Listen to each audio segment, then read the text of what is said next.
Hey gang, AV here, and welcome to my review of the Marauders Task Force World War II Russian Army officer. And here he is. Let's take a quick look at him.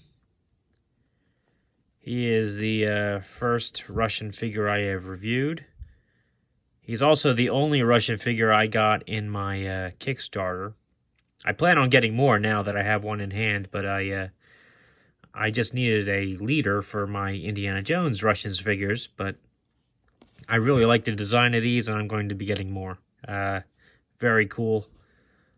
Let's have a look at his accessories first. As you can see, I just have a belt on him, so his harness is going unused.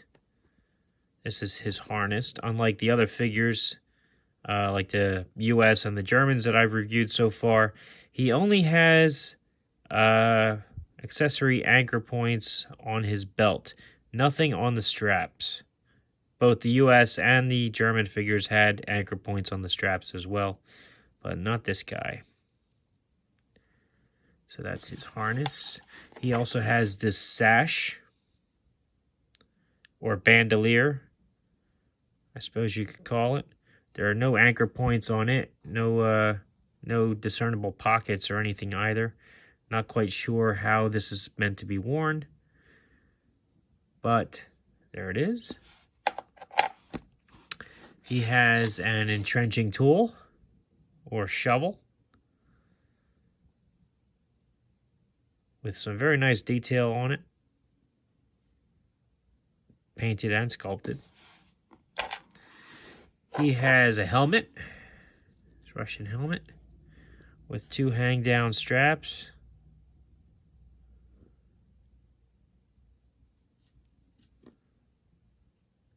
Very minor detail on the inside, and just some rivets on the outside.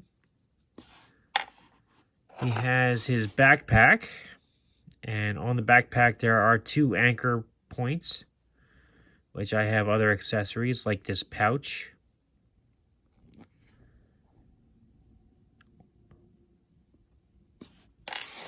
And his canteen.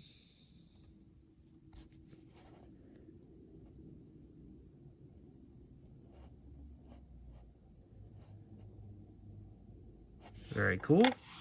Here's the backpack itself with without all that other stuff on there. Has the standard peg that most modern figures have these days. Very nice sculpted and painted detail on there. Does not open or anything, but very cool. Now let's look at what the figure has on him. He has his knife.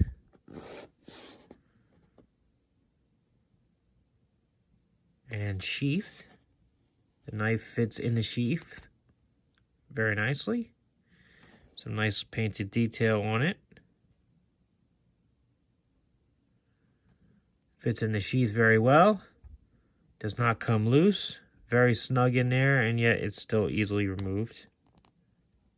Very nice. He also has his sidearm and holster. There's the holster. And just like with the other figures, it does peg closed with the flap. And you can remove the sidearm.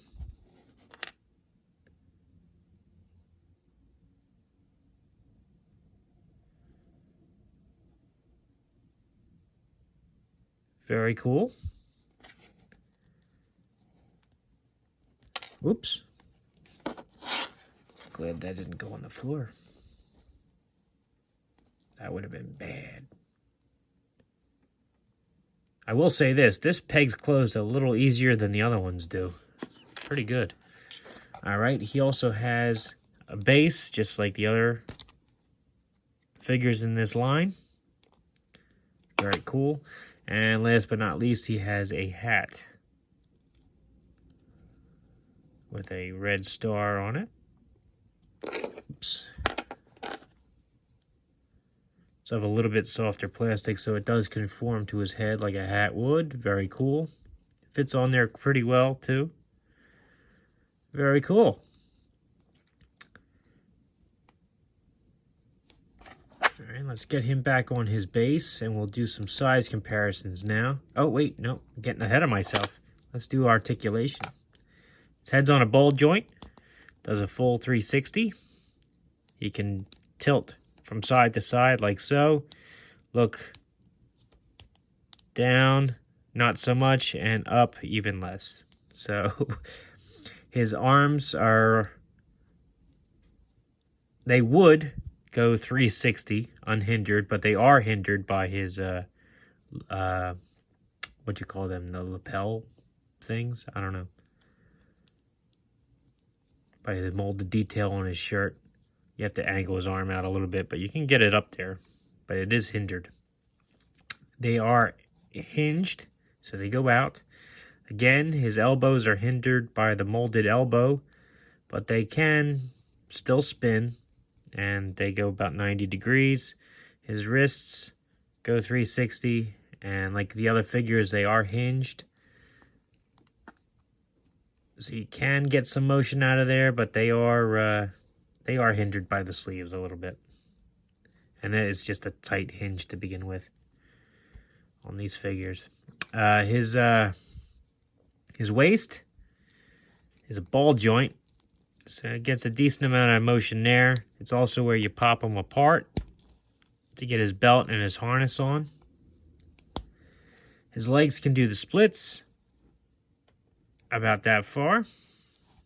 He can do a can-can like so. His knees are double jointed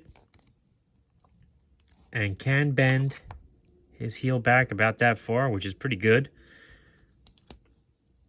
Ankles can do a 360. They can pivot up and they can pivot back. All right. Not too bad.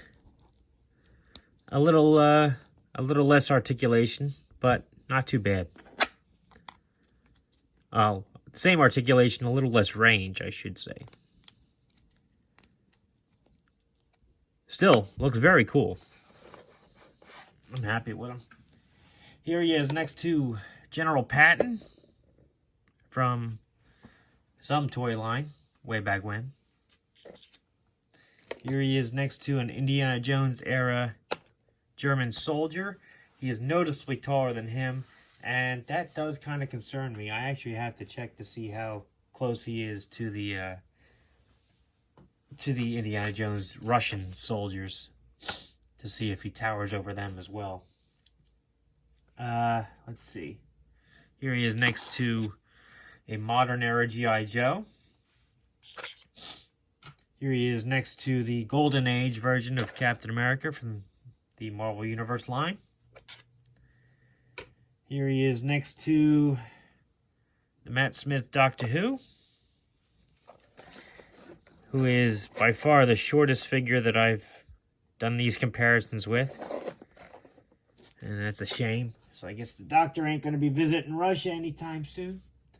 And here he is with Boss Fight Studios Vitruvian Hacks Knight of Asperity figure. Line up pretty well with them. All right. Very cool figure. Like I said in the beginning of the video, I will be getting more Russians, but this is the only one I picked up so far. I hope he doesn't tower over the Indiana Jones Russian figures. However, after seeing him next to the German, he might. So I'll have to see. I don't have one handy, otherwise I'd do it now on the camera. But anyway, I do plan on getting more Russians. I like the gear they came with. I like the sculpt and the posability of these figures a lot. And I am an army builder, so I'm definitely going to want some troops for this guy to command. Anyhow, this has been AV. This was my review of the Marauder Task Force World War II Russian Army Officer. If you like this video, check out my channel. If you like what you see there, then please subscribe. And as always, thanks for watching.